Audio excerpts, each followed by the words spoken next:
Membahas berbagai informasi secara menyeluruh dengan menghadirkan pembicara kompeten. Kini Anda ikuti KLCBS Special Review.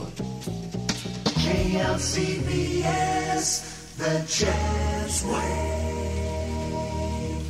Assalamualaikum warahmatullahi wabarakatuh. Kembali bersama Caca Samhudi dalam The Office 100.4 KLCBS. Tema hari ini membahas tentang pekerjaan yang akan hilang dan berkembang pasca pandemi. KLCBS The Office diselenggarakan dari FFT Outdoor Studio 100.4 KLCBS. Sampaikan pertanyaan Anda melalui live chat YouTube KLCBS dan subscribe YouTube KLCBS. Talk show ini dapat didengarkan dan disaksikan melalui klcbs.net dan YouTube KLCBS. Acara ini diselenggarakan di FFT Outdoor Studio 100.4 KLCBS. Sahabat KLCBS, kemajuan teknologi memiliki andil yang besar dalam kehidupan manusia, termasuk dalam bidang pekerjaan. Kemudahan yang ditawarkan teknologi menjadikan setiap pekerjaan terasa lebih mudah dan nyaman. Di sisi lain, perkembangan teknologi juga memiliki dampak yang tidak menyenangkan. Antara lain banyak orang kehilangan pekerjaan karena fungsi dan tugasnya sudah digantikan dengan sistem otomatisasi teknologi. Namun demikian kita dapat melihat banyak jenis pekerjaan-pekerjaan yang baru yang lain sebagai hasil dari kemajuan teknologi. Seperti apa peta kondisi pekerjaan di masa depan, khususnya pasca pandemi? Sudah hadir dua narasumber. Yang pertama Ibu Dr. Ida Hindarsah, MSI. Assalamualaikum Teh Ida. Waalaikumsalam Kang Damang. Sehat, alhamdulillah. Juga Kang Agus Daniar, Bapak Dr. Agus Daniar MBA. Assalamualaikum Kang Agus. Waalaikumsalam Kang Caca, Teh Ida. Ya, terima kasih sudah hadir. Kita kenal Ibu Dr. Ida Hindarsah adalah seorang menjabat sebagai Ketua Unit Pelaksana Teknis Career Center FISIP Fakultas Ilmu Sosial dan Ilmu Politik di Universitas Pasundan Bandung. Beliau juga aktif sebagai dosen tetap di bidang program studi ilmu administrasi bisnis dan pasca sarjana.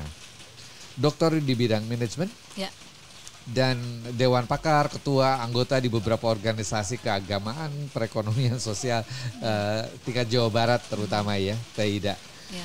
Dan narasumber tetap kami Bapak Dr. Agus Daniar MBA juga seorang akademisi dan juga praktisi perbankan. Lama sekali beliau bekerja di perbankan di bank BUMN terkemuka di Jakarta dan beberapa daerah di Indonesia. Aktif sebagai dosen di universitas swasta di Bandung dan Jakarta. Dan sekarang aktif sebagai apa, Kang Agus? Masih ngajar. Ngajar juga ya. Baik. Kita langsung ke Kang Agus dulu ya. Coba silakan. Kang Agus, kita tadi bicara soal teknologi dampaknya terhadap pekerjaan. Teknologi apa yang menurut Kang Agus berdampak terhadap pekerjaan manusia? Ya, baik Kang Caca. Kalau kita bicara teknologi, rasanya udah sejak dulu ya. Dari mulai zaman manual masuk ke otomatisasi, kemudian komputer dan sebagainya selalu berdampak terhadap pekerjaan manusia ya. Jadi banyak juga orang yang akhirnya kehilangan pekerjaan. Pada kesempatan ini saya hanya menyoroti dua hal yang saya anggap luar biasa pengaruhnya ya. Yang pertama adalah terkait dengan bagaimana teknologi ini bisa secara online dilaksanakan ya. Sekarang kita bekerja bisa melalui work from home seperti itu ya. Dan setelah pandemi ini, masa pandemi ini maksud saya justru mempercepat perubahan ini. Mungkin kalau nggak ada pandemi mungkin masih lama gitu ya. Karena sejak dulu pun sudah ada yang namanya video conference lewat Skype begitu. Saya kebetulan melihat juga bahwa akibat dari perubahan teknologi ini, saya kebetulan di bank jadi saya akan soroti sedikit di perbankan. Banyak yang akan terjadi ya kalau kita bicara teknologi tadi, selain tadi online ya bisnisnya, karena kalau buka rekening kan nggak perlu ke bank, kita bisa lewat HP gitu ya. Terus yang kedua adalah terkait dengan manusianya. Kita tahu bahwa bank itu misalnya ya, kan dia produk jasa, otomatis yang menjadi faktor penting itu adalah manusianya. Tapi sekarang dengan adanya artificial intelligence, ini juga akan sangat berpengaruh. Sekarang ini juga sudah terlihat ya, kalau kita mau bertanya pada customer service misalnya, sudah dia melalui sistem, sudah ada robot tadi ya. Kalau sekarang ini yang saya tahu, robot ini kebanyakan masih diprogram misalnya ya, hanya memasukkan program-program ke dalam satu sistem. Tetapi ke depan ini dia akan diramalkan bahwa nanti itu namanya robot itu diajarin cara belajar. Bukan diprogram lagi tapi diajarin cara belajar. Nah ini yang akan jadi luar biasa. Mereka akan bisa katakanlah melakukan analisa yang selama ini dilakukan oleh manusia yang tentu saja memerlukan pemikiran yang banyak begitu ya, analisisnya yang cukup dalam. Kalau pekerjaan rutin saya rasa itu mudah ya. Misalnya bersihin tempat gitu ya, itu kan bisa pakai robot mudah. Tapi kalau pakai analisis kan agak susah ya. Tapi kenyataannya itu akan dilakukan oleh robot. Karena tadi itu sekarang sudah ada, misalnya contoh aja untuk saham itu ada robotnya tuh untuk bagaimana kita bermain saham. Walaupun belum sempurna. Nah dari hal-hal seperti ini perubahan yang tadi misalnya robot itu diprogram sekarang menjadi dia belajar cara belajar ya. Maka dia akan semakin berkembang sehingga akan ada pengaruh tidak hanya yang pekerjaan yang sifatnya rutin ya, tapi juga kepada orang-orang yang biasa menganalisis yang semula tidak kita perkirakan nih. Kita berpikir seorang analis itu kan tidak bisa diprogram nih di kepalanya itu. Padahal nanti mereka sendiri si robot ini akan belajar dan dia akan lebih banyak informasi. Ya, contoh kecil misalnya nanti ada pengemudi misalnya driver yang dia sudah diprogram. Jadi dia tahu kapan akan celaka, kapan tidak gitu ya. Demikian juga dengan analisa tadi itu. Sehingga nanti yang namanya account officer misalnya, dia mungkin bisa kehilangan pekerjaan nih. Yang selama ini berhubungan dengan manusia. Di samping itu juga yang menarik adalah robot itu sendiri diajarin. Misalnya kalau mimik muka marah, bahasa tubuh berbohong begitu. Itu diprogram juga. Jadi kita tahu nih. Ya? Kita, nah itu yang akan sampai ke sana ya. Oleh karena itu saya melihat di sini ada kecenderungan banyak yang akan kehilangan pekerjaan. Oleh karena itu untuk generasi muda bahkan atau yang masih aktif saya rasa harus punya antisipasi ke depan supaya tetap bisa memberi pekerjaan yang dijanjikan seperti itu ya, atau yang diharapkan. Mungkin itu sementara dari saya. Jadi ada dua tadi kesimpulannya, masalah online ini sangat berpengaruh dengan cara kita bekerja. Dan juga orang banyak kehilangan karena masalahnya jadi lebih praktis. Misalnya buka rekening nggak perlu datang ke bank, sudah dikerjakan lewat sistem. Yang kedua tadi itu adalah perubahan dari artificial intelligence yang kita berikan deep learning kalau nggak salah ya, yang dia bisa melakukan analisis dan dia bisa melakukan analisa lebih canggih daripada manusia. Tidak hanya untuk keuangan, bahkan dokter juga bisa tuh nanti ya di bidang ilmu kedokteran. Itu aja barangkali sementara Kang Caca. Ya, terima kasih Kang Agus. Memang bicara soal online, bahkan sekarang ada gejala bahwa orang sudah mulai nyaman bekerja dari rumah nih. Betul, jadi dia sudah mulai agak segan untuk berangkat ke kantor, menghadapi kemacetan lalu lintas. Itu salah satu dampak juga lagi, ya. Kang Caca, kebetulan itu tadi terkait juga dengan satu riset, 80% orang ditanya apakah ingin bekerja seperti biasa lagi ke kantor atau WFH. 80% pengennya WFH. 80%. Ya, terus yang kedua tadi itu masalah online. Yang rata-rata 3,5 jam sehari, sekarang sudah meningkat jadi sekitar 4,5 jaman. Menunjukkan bahwa di sini orang akan lebih suka memakai teknologi. Tapi tentu saja kalau saya secara pribadi ya, tetap saja teknologi adalah alat ya buat manusia. Itu barangkali. Ya. Baik. Teh Ida, tadi bicara soal teknologi dampaknya terhadap pekerjaan manusia. Kira-kira menurut Teh Ida, pekerjaan apa yang diperkirakan akan hilang karena kemajuan teknologi ini? Baik, saya tadi sepakat dengan Kang Agus ya bahwa teknologi artificial intelligence itu akan terus membooming gitu ya. Karena mau tidak mau, suka tidak suka bahwa sifat manusia itu ingin terus mengeksplor. Otomatis kan inovasinya akan terus bergerak gitu. Itu yang pertama. Nah, kemudian juga yang kedua, Kalau saya melihat ada beberapa tantangan, Kang Caca. Iya. Pertama, nggak tahu ya, ini prediksi gitu ya. Jadi tantangan pertama itu bahwa nanti dunia itu akan dikendalikan, ya kan? Akan dikendalikan dan ada yang mengendalikan. Ya, salah satunya adalah dengan teknologi. Nah, hal ini juga udah kelihatan nih gitu ya. Salah satunya misalnya Kang, sekarang kan anak-anak lagi seneng main itu di kalau masalah finance itu di kripto. Betul. Masalah di cryptocurrency dan yang lainnya ya, itu juga kan dikendalikan. Betul. Ya, semua itu hampir semua dikendalikan, apapun itu ya, baik di bidang sosial, kemudian juga ekonomi dan yang lainnya. Itu lewat teknologi. Kemudian juga tantangan ke depan bahwa nggak ada hambatan komunikasi, Kang. Dengan adanya teknologi, orang kan bisa berselancar enak. Saya bisa ngobrol banyak misalnya dengan orang-orang luar. Tidak misalnya merasa saya di Indonesia, mereka di Eropa atau di Asia, enggak gitu. Merasa home sweet home gitu. Artinya barrier komunikasi itu enggak jadi masalah. Iya. Itu karena teknologi juga. Kemudian juga sisi yang ketiga adalah adanya perkembangan, kalau sekarang itu 4G, ke depan itu 5G. Nah, ya. Dan yang menarik ini adalah salah satu tantangan ke depan itu adalah augmented creativity. Jadi bagaimana menggabungkan antara konsep, ilmu pengetahuan, kemudian juga pengalaman. Nah, ini menarik gitu. Menariknya apa? Ini yang sudah dilakukan sehingga teknologi-teknologi muncul dari tantangan-tantangan itu. Pertanyaannya berarti ada yang tersisih. Iya, Ya kan? Ada yang tersisih. Jadi ada pasar yang dulunya hadir, sekarang udah dirusak oleh teknologi yang baru. Iya. Itu yang kita namakan, bahasa legegnya mungkin innovation disruption. Innovation disruption. Nah, ini yang menjadikan alasan kenapa ada pekerjaan yang hilang sebelumnya. Ya, sehingga muncul pekerjaan yang baru. Nah, salah satunya ini adalah dilatar belakangi kemajuan dari teknologi. Ambil kata lah gitu ya, salah satu contohnya itu adalah perkembangan artificial intelligence. Kemudian juga tadi ada 5G juga, termasuk juga augmented creativity. Nah, saya melihat gini Kang, sederhananya saja, saya megang handphone. Apa sih yang nggak bisa di handphone sekarang? Iya. Lengkap ya? Lengkap ya. Mulai dari pada saat saya buka handphone dengan cara saya menekan jari saya, ini sudah muncul.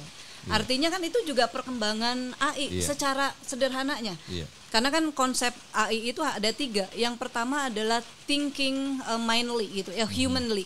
Jadi bagaimana berpikir manusia itu bisa diteknologikan kan gitu.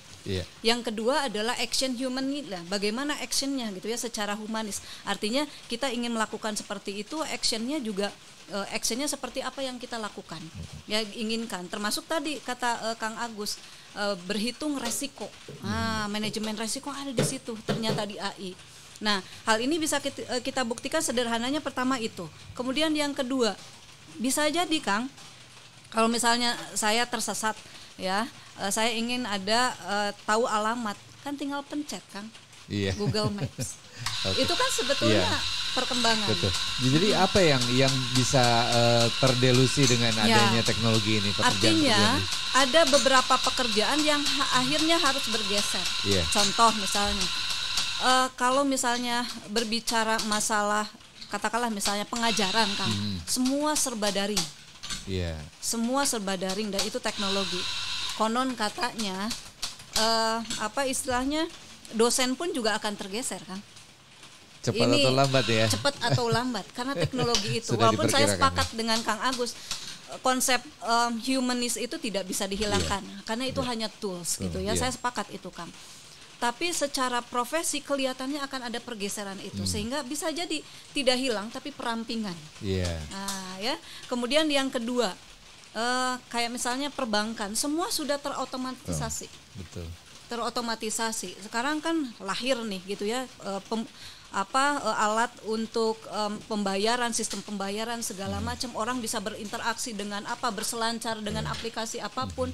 Nah, ini juga artinya mereduce pekerjaan-pekerjaan yang selama ini ada di perbankan.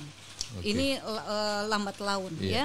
Kemudian contoh yang lain, misalnya agent asuransi misalnya. Selama ini kan door to door misalnya Iya, kan gitu tatap ya. muka terus Tatap ya. muka kan gitu ya. Kebanyakan. Tapi karena dengan adanya teknologi orang sudah bisa oh iya kalau mau kalau misalnya mau buka polis segala macam sudah by teknologi gitu. Oke. Sehingga ada peran-peran seperti itu yang hilang. Termasuk bisa jadi agent transportasi misalnya. Sekarang kan tiket tinggal klik mau kemana, artinya di situ ada sisi-sisi yang bisa jadi hilang. Termasuk hal yang sederhana aja adalah kasir, Kang. Iya. Nah, kasir kan sekarang orang banyak pembelian secara online. Otomatis kan posisi kasir itu tidak terlalu ya artinya gini, masih diperlukan gitu ya, tetapi lama kelamaan kalau online main di semuanya ini pun juga akan tergeser. Baik. Kalau saya Taida. sering Iya. kelihatannya ke situ sih. Iya. Tadi Contoh Taida sederhana. menjelaskan tentang yang rentan terhadap kekalahan dalam teknologi ya. Kang Agus, coba saya ingin tanya apa jadi yang bakalan justru dibutuhkan di masa mendatang? Pekerjaan-pekerjaan malah seperti apa? kebalikannya ya. Iya, kebalikannya. Iya. Yang pertama business analyst ya. Iya. Itu yang jelas kan dia kalau tadi dengan sekarang dia akan lebih canggih bagaimana melakukan satu analisis bisnis. Tapi itu dibantu oleh alat-alat tadi ya. Iya. Kalau yang lain tentu berkaitan dengan big data gitu ya. Kemudian juga web developer seperti itu. Kemudian juga bagaimana video dan editingnya itu kan yang lebih teknis pada saat menyampaikan promosi misalnya. Iya. Jadi biasanya banyak di ruang lingkup teknologi sebetulnya. Tapi sebetulnya yang menarik buat saya adalah justru tadi itu yang di sisi komunikasi. Ya, komunikasi itu yang kalau sekarang cuma komunikasi pakai robot ya.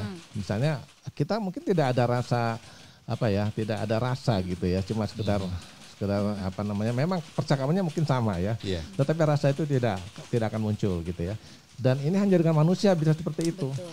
Artinya apa? Saya melihat bahwa tetap ada peluang ya, katakanlah walaupun misalnya di asuransi atau dimanapun juga, selama orang itu bisa menggunakan tadi itu humanismenya gitu ya. Kalau bicara dengan bagaimana dengan tulus gitu ya, dengan menyenangkan, itu tetap akan menjadi hal yang menarik. Contoh kayak sekarang misalnya ke dokter ya, kan sudah ada tuh kita. Tetap aja kok saya lebih suka sama manusianya gitu ya. Padahal kita bisa pakai WA tadi seperti itu. Jadi tadi muncul kesimpulannya ada semua berkaitan dengan big data terutama ya, kemudian juga yang terkena resiko dari bisnis tadi itu dengan digital tadi itu akan banyak dibutuhkan juga gitu ya. Kebanyakan mereka menganalisis seperti itu.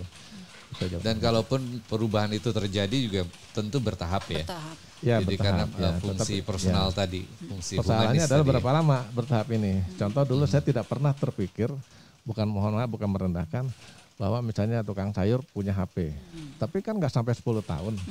Semua sekarang punya gitu. Ya. Betul kan? Iya. Baik, Taida, Ya, siap. sekarang skill nih, keterampilan apa yang kira-kira diperlukan untuk menghadapi tantangan perubahan teknologi ini? Saya satu kata adalah tidak harus bisa beradaptasi dengan teknologi. Itu yang pertama. Kemudian juga yang kedua adalah inovasi, Kang. Kemudian juga yang ketiga keahlian komunikasi. Ini penting ya buat saya karena teknologi itu adalah tools ya. Sementara kan komunikasi itu kita yang mengkomunikasikan gitu ya. Jadi ada beberapa skill yang menurut saya itu penting adanya gitu ya. Bukan hanya sekedar kita paham dengan teknologi ya, tetapi bagaimana mengkomunikasikan itu.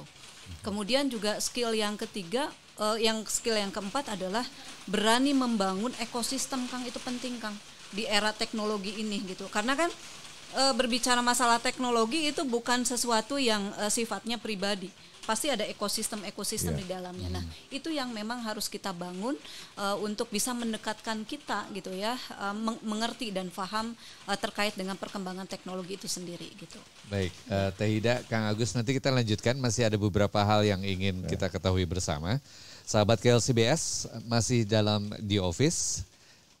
The Office 100.4 KLCBS membahas tema tentang pentingnya maaf ini kehilangan jejak. Tema kita pekerjaan yang akan hilang dan berkembang pasca pandemi. Kita lanjutkan setelah jeda berikut ini. KLCBS Special Review will be back in a few minutes. KLCBS, the Jazz Wave.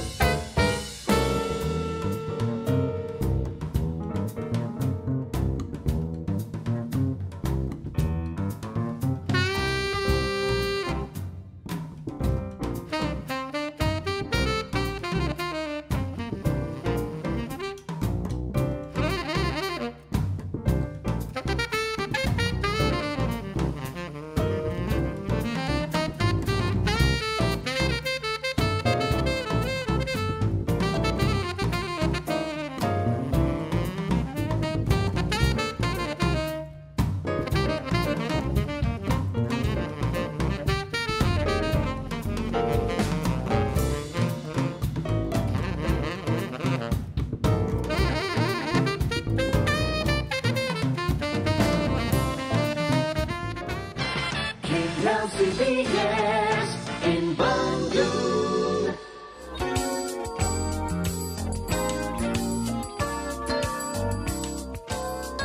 KLCBS Special Review continues. KLCBS, the Jazz Wave. Masih bersama Caca Samhudi dalam The Office 100.4 KLCBS. Kita lanjutkan diskusi dengan Teh Ida dan Kang Agus Daniar. Teh Ida, kita lanjutin Teh Ida. Tadi kita sudah mengetahui apa yang akan hilang, apa yang dibutuhkan di masa datang, keterampilan apa yang harus kita menjadi bekal kita di masa datang. Sekarang sikap mental nih, Teh Ida. Sikap mental seperti apa yang harus kita siapkan dalam menghadapi situasi pekerjaan yang pasti akan berubah cepat atau lambat.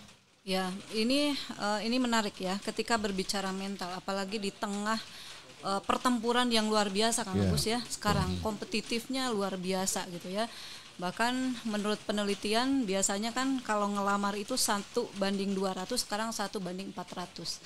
Itu data ya. Itu data ya. Jadi bisa dibayangkan Kang Caca kalau misalnya sekarang orang lulus di perguruan tinggi kemudian ngelamar ke perusahaan itu harus bertarung 400 orang kan gitu ya, seperti itu. Apalagi di tengah berkecamuknya teknologi. Artinya bahwa mental yang harus dibangun itu adalah pertama adalah mental yang memang harus tangguh. Ya, artinya mental yang harus kuat. Ya, kemudian juga berarti pejuang tangguh. Nah, ini yang agak sulit gitu ya, karena ya mungkin ini juga PR lah, bukan agak sulit ya, mungkin ini juga PR bagi kita semua gitu ya. Bagaimana mendeliver karakter kuat itu bagi para khususnya gitu ya, kalau di kami ya khusus mahasiswa. Ya, itu juga kan mental petarung gitu ya, kemudian juga mental berkompetisi, ini itu jadi bagian terpenting. Kemudian yang kedua adalah tetap itu mental inovasi dan kreativitas harus tetap ditunjukkan gitu ya. Karena mau nggak mau, suka nggak suka, kita berada pada entitas di masa yang serba tidak bisa diprediksi. Artinya ini menunjukkan bahwa inovasi dan kreativitas itu harus terus ditumbuhkan. Kemudian yang ketiga adalah berani memulai, Kang. Berani memulai gitu ya, dan berani mengambil resiko apapun itu gitu ya. Karena kalau tidak dilakukan kita nggak pernah tahu, kita nggak pernah mencoba kan, seperti itu. Kemudian pede, Kang. Percaya diri ya. Percaya diri. Punten ini Maya, ini saya harus cerita, Kang. Jadi saya pernah dipertemukan dengan beberapa teman waktu saya diundang ke Belanda, Kang, gitu ya. Jadi ketemu dengan anak-anak muda gitu ya, dipertemukan dengan anak-anak muda. Mereka pada saat ngobrol itu dengan pedenya, Kang. Wah, pedenya luar biasa. Saya punya ini, saya bisa itu. Sementara di sisi lain pada saat saya melakukan pertemuan dengan hal yang sama gitu ya, dengan orang-orang ya kita gitu ya, kadangkala gitu Kang, terus terang saja ya, dari kita tuh ngerasa, aduh saya mah ini disatuin dengan orang luar, dengan ini belum pede gitu. Padahal saya yakin mereka punya kapasitas yang bisa jadi lebih dari mereka. Tetapi untuk menunjukkan bahwa dia punya kapasitas itu mereka malu gitu ya. Iya. Bisa dianggap sombong teh lah apa teh gitu ya, seperti itu. Jadi saya ngelihat ini sisi-sisi ini yang memang harus kita dorong gitu Teh, kan. latihan seperti apa ya Teh untuk meningkatkan percaya diri Ya. itu Teh ya? Kalau saya sih ngelihatnya bahwa bagaimana dengan cara memotivasi mereka ya, dan juga melibatkan mereka Kang. Karena kebetulan saya kan punya ada kerjaan lah Kang ya dengan anak-anak muda ya, jadi membangun startup di antaranya gitu. Iya. Awalnya mereka juga nggak tahu kemampuan mereka itu seperti apa, tapi setelah kita coba masukkan dalam lingkungan kita gitu ya, saya berikan tanggung jawab ke mereka. Contoh misalnya, oke, kalian pegang proyek ini ya, kalian pegang proyek ini ya, ternyata mereka berhasil. Iya. Dan itu salah satu alat ukur. Saya kan awalnya ngomong maaf ini udah nyebutnya tante ya, aduh ini ya. Saya nggak bisa ini ya ngerjain ini. Saya yakin kamu pasti bisa. Tan, saya mah takut ini ya berhadapan dengan ini, pasti saya bisa. Pasti kalian bisa. Akhirnya saya berikan challenge seperti itu. Dan apa yang terjadi? Ketika salah satu proyek saya berikan ke anak-anak muda itu luar biasa kan, apresiasi yang luar biasa. Artinya potensi itu ada, tapi mereka itu nggak tahu bagaimana cara menunjukkan potensi itu. Jadi salah satu cara kalau di kami itu adalah memberikan kepercayaan bagi mereka dan terus memotivasi, termasuk memberikan jalan atau peluang kepada mereka. Itu sih mungkin Kang Caca. Iya, Teh Ida. Di antaranya. Tadi sudah dijelaskan juga sama Iya. Teh Ida, ada banyak pekerjaan yang akan tersisih atau kena perampingan. Nah, sekarang bagaimana bagi teman-teman yang sekarang sudah masuk di dalamnya, sudah bekerja sebagai karyawan atau kewirausahaan, tetapi nanti akan diramalkan akan tersisih. Langkah-langkah seperti apa yang harus mereka lakukan? Ya, pertama harus mempersiapkan diri Kang. Mau enggak mau dengan cara apa? Kita memprediksi. Kita bisa memprediksi gitu ya. Kira-kira kita contoh misalnya ya di pekerjaan A ini 5 tahun juga udah misalnya gitu ya kolaps. Berarti dari sekarang kita harus sudah bisa memprediksi, oke, saya punya kapasitas ini, saya punya relasi ini, berarti saya harus interaksi ini. Kemudian dengan cara memprediksi, oh bidang usaha saya seperti ini, saya harus berkolaborasi dengan siapa. Artinya ada skoci Kang, itu yang pertama. Kemudian yang kedua adalah meningkatkan potensi diri Kang. Kalau mau misalnya mengalihkan sebuah pekerjaan dengan pekerjaan yang baru, berarti kompetensi apa yang harus saya miliki? Berarti kan ada peningkatan kualitas potensi diri kan gitu ya. Itu seperti itu. Kemudian juga yang ketiga, kalau misalnya di bisnis, katakanlah di bisnis, berarti yang harus dilakukan itu adalah menciptakan kualitas produk kita. Ya, menciptakan kualitas produk kita, bagaimana caranya supaya ini terus juga bersaing, gitu ya, supaya ini juga tidak menjadi tidak terdisruption gitu ya, seperti itu. Nah, kondisi-kondisi seperti ini yang barangkali harus kita lihat, kita harus bisa dengan jeli gitu ya, melihat potensi apa yang bisa kita masuki dengan kapasitas kita, ya, dan juga mengelaborasi apa yang kita miliki seperti itu Kang. Ya. Oke, Kang Agus, kira-kira untuk audiens nih yang saat ini mengikuti acara kita, apa yang harus dilakukan bagi teman-teman yang baru bekerja atau sedang memilih-milih nih profesi yang akan diambil? Kira-kira seperti apa Kang Agus? Menambahkan aja ya apa yang sudah disampaikan oleh Teh Ida. Jadi memang langkah pertama adalah punya perencanaan. Kita punya sesuatu yang kita inginkan ke depan. Tanpa itu kita akhirnya kayak air mengalir dan gak jelas mau kemana ya. Dan perencanaan itu tentu harus dibarengi juga dengan motivasi ya, kepercayaan diri tadi itu. Nah oleh karena itu kita perlu pertama, kalau saya pribadi berpendapat, pilihlah lingkungan yang cocok. Jangan kita pengen berhasil tapi kita bergaul sama lingkungan orang yang tidak mikirin masa depan. Kenapa? Karena kita sendiri barangkali termasuk saya, mungkin dari kecil kita mendapatkan suatu rekaman-rekaman yang kurang baik begitu ya, membuat kita tidak percaya diri seperti itu. Dan kepercayaan diri tadi nggak bisa, besok kamu percaya diri nggak bisa. Tapi itu harus dibangun. Ada berkaitan dengan mental bawah sadar. Oleh karena itu langkah berikutnya adalah harus kita lingkungan kita pilih ya. Kita punya cita-cita dulu. Dan kemudian kita harus sadar bahwa siapapun tidak akan bisa menentukan nasib kita atau siapapun juga besok hari itu tidak ada yang mungkin bisa. Tetapi kita wajib membuat suatu perencanaan.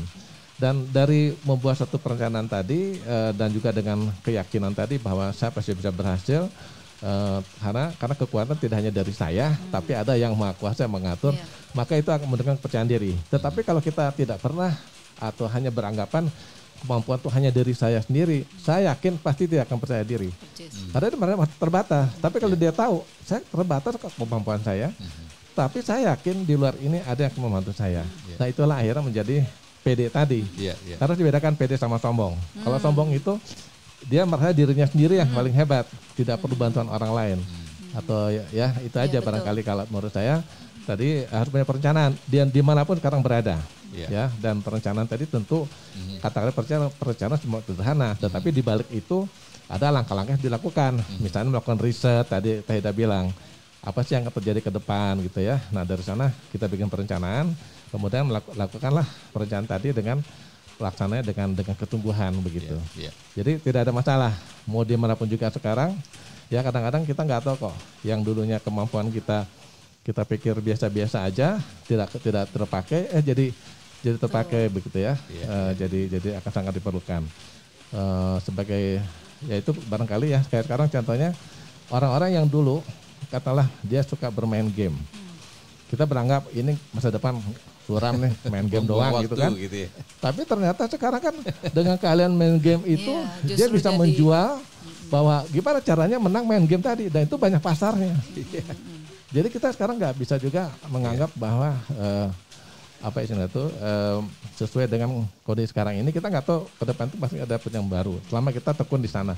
Satu lagi mau saya tambahkan bahwa kemarin kemudian saya baca ada seorang profesor terkenal di Indonesia ya. Jadi kalau kita belajar membina diri tadi, maka kita perlu perhatikan bahwa orang bisa belajar sendiri, lihat YouTube begitu ya. Tapi dia tidak terstruktur. Jadi nggak jelas pondasinya. Ibarat bikin rumah. Tapi kalau dia sekolah, maka dia akan dibimbing supaya terstruktur. Jadi tahu apa pondasinya, kemudian ke depannya seperti apa. Nah dengan punya struktur ini, maka dia akan lebih mudah untuk selalu update dengan teknologi atau informasi lain. Jadi maksud saya di sini belajar itu baik yang belajar sendiri maupun yang sekolahan. Kadang-kadang sekolah juga sama. Kuliah asal kuliah gitu ya, nggak pernah mau membentuk bagaimana dia merangkum apa yang dia peroleh tadi, kemudian dia sederhanakan gitu ya, menjadi satu yang istilah itu terpadu begitu ya. Jadi menurut saya kembali lagi tadi belajar pun harus kita pikirkan, jangan merasa saya udah sering belajar kok dari SD, tapi yang penting adalah apakah cara belajar saya sudah benar untuk tadi mencapai kepada kemajuan tadi. Itu barangkali Kang Caca. Oke Kang Agus, Tahida last statement, kita sudah di penghujung acara. Nggak kerasa ya Kang Caca ya? Iya. Kira-kira apa ya untuk audiens terutama para fresh graduate atau teman-teman yang baru saja memasuki dunia kerja? Kalau saya sih sederhananya gini, tidak ada yang abadi. Yang abadi itu adalah perubahan. Nah jadi buat saya adalah beradaptasilah dengan perubahan. Dengan cara melakukan penguatan potensi diri dan selalu berkreatif dan inovasi. Itu sih sebetulnya kuncinya sih buat saya sih sederhananya itu. Kang Agus ada last statement yang ingin tadi disampaikan. Sama dengan Tahida. Jadi intinya adalah yang kedepannya adalah kreativitas itu nomor satu ya. Tapi jangan lupa tidak hanya pakai ini, pakai juga rasa. Kita pinter tapi kita tidak disukai percuma juga. Begitu ya. Itu barangkali. Setuju. Kang Agus, Tahida terima kasih sudah bergabung dalam The Office. Mudah-mudahan kita bisa bertemu lagi di dalam tema yang berbeda suatu waktu ya. Sahabat KLCBS, 100.4 KLCBS, kita akhiri acara ini dengan beberapa poin penting dari hasil diskusi. Yang pertama bahwa pekerjaan yang bersifat rutin dalam pengertian dapat diprogram, itu diperkirakan lambat laun akan hilang, digantikan dengan teknologi robot atau yang disebut dengan AI, Artificial Intelligence, Kemudian profesi baru yang akan berkembang, diantaranya yang terkait dengan big data, website, video, dan editing, karena itu menjadi tools dari sebuah proses pemasaran. Dan tentu artificial intelligence specialist. Skill atau keterampilan ilmu komunikasi tetap akan dibutuhkan di dalam bagaimana manusia berinteraksi dalam bisnis. Karena dalam era digital kolaborasi, komunikasi memiliki peran yang sangat penting di samping berpikir kreatif tentu saja. Teknologi bukan segalanya karena manusia adalah makhluk sosial yang memiliki logika dan rasa. Namun perubahan teknologi harus dihadapi dengan pikiran terbuka, positif serta terus belajar beradaptasi dengannya. Demikian di Office hari ini, Caca Samhudi mohon diri. Semoga bermanfaat. Wassalamualaikum warahmatullahi wabarakatuh. Waalaikumsalam warahmatullahi wabarakatuh. Terima kasih, Teh Ida. Baru saja Anda ikuti KLCBS Special Review. Ba-ba-ba-ba-ba-ba.